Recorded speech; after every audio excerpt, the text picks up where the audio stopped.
Good evening, friends. Today we are going to discuss the role of Christian missionaries in Andhra Pradesh. After I receiving so many calls from the different aspirants, there is a lack of material regarding the role of Christian missionaries. That's why I started to make a video on the Christian missionaries.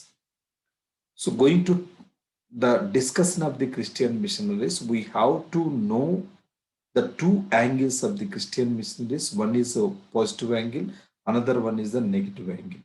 The positive angle, they gave many services to the Indian society, and the negative angle is they started to spread Christianity. So these are the things. And also they destructed the ancient traditional Indian religious systems. So coming to the point of the role of Christian missionaries in India, there are 5 points to know and to give the inputs. And who were the targeted people of this Christian missionaries? Where they concentrated more and where they diverted their attention towards the people to propagate their Christianity. The first thing is students, because Christian missionaries, they came to India, they started to establishment of the schools, and they started to preach Christianity on the name of the English education.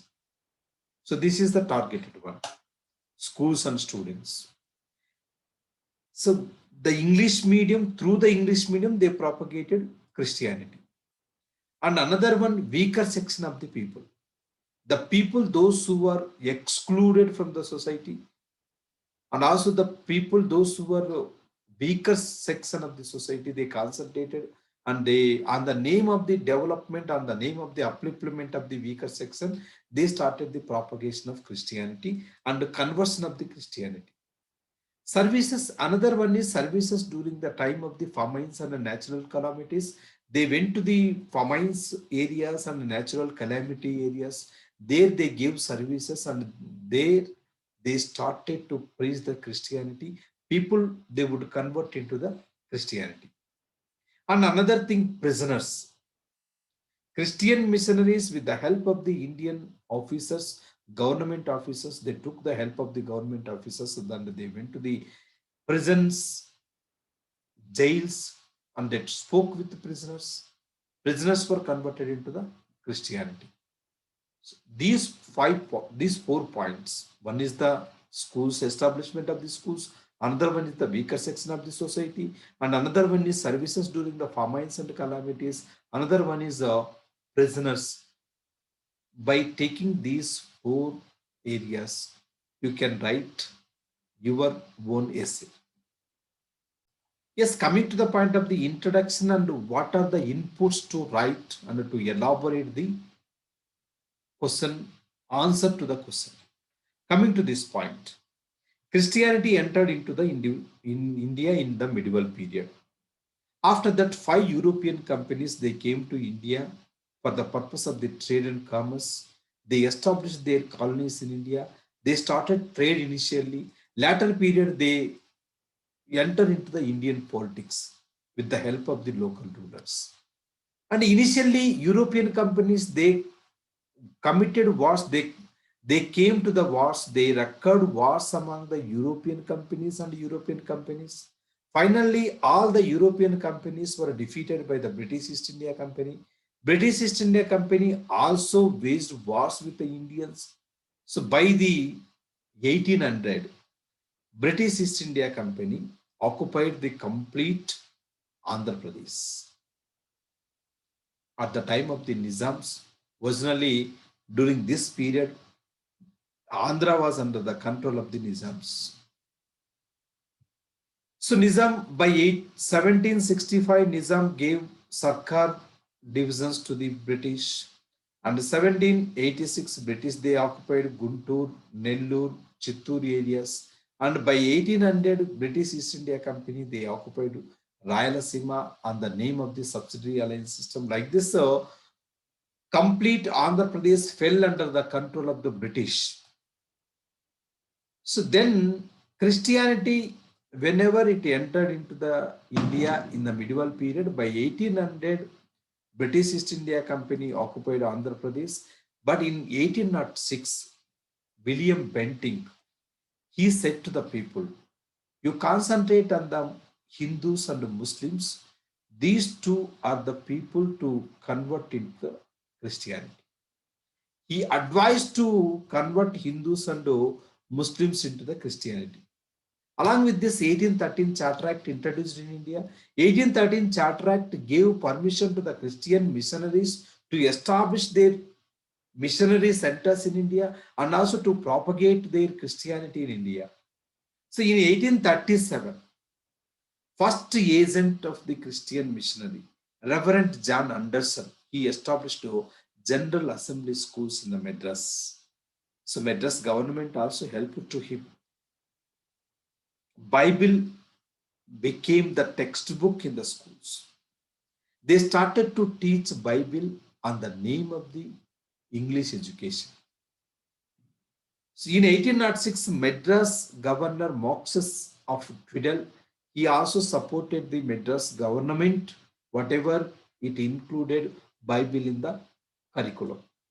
So after this, grant in aids, what are going to give to the development of the government schools, that grant in aid were converted, grant in aid were diverted to the Christian missionary schools for the propagation of the Christianity.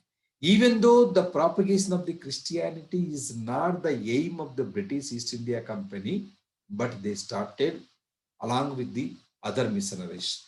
First time in 1822, first Christian mission established at Jammalamadugu in YSR Kadapa district.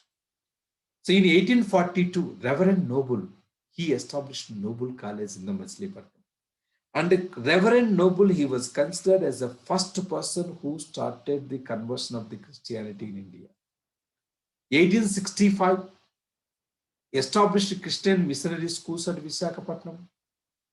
In the 19th century, Catholic mission established in Guntur.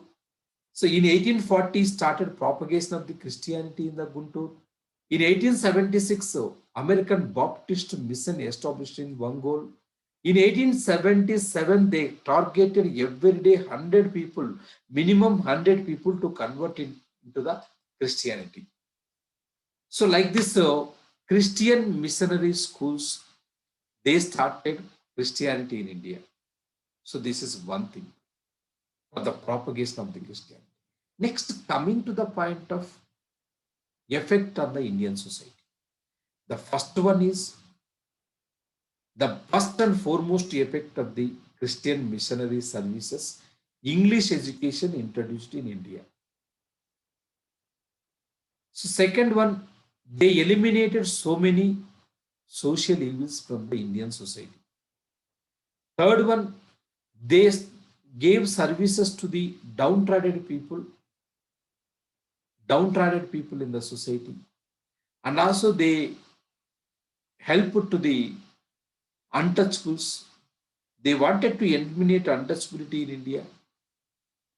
And another one, they gave services to the people, those who are suffering with the famine areas, are suffering with the diseases, and also suffering with the sins. They gave services. And they changed many prisoners into the normal people.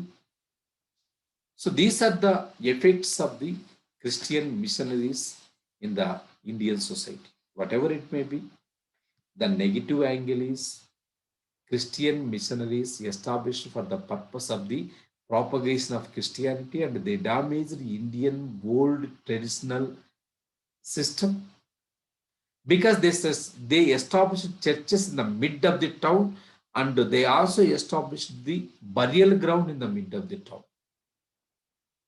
So this damaged the ancient old tradition of the Hindu religion.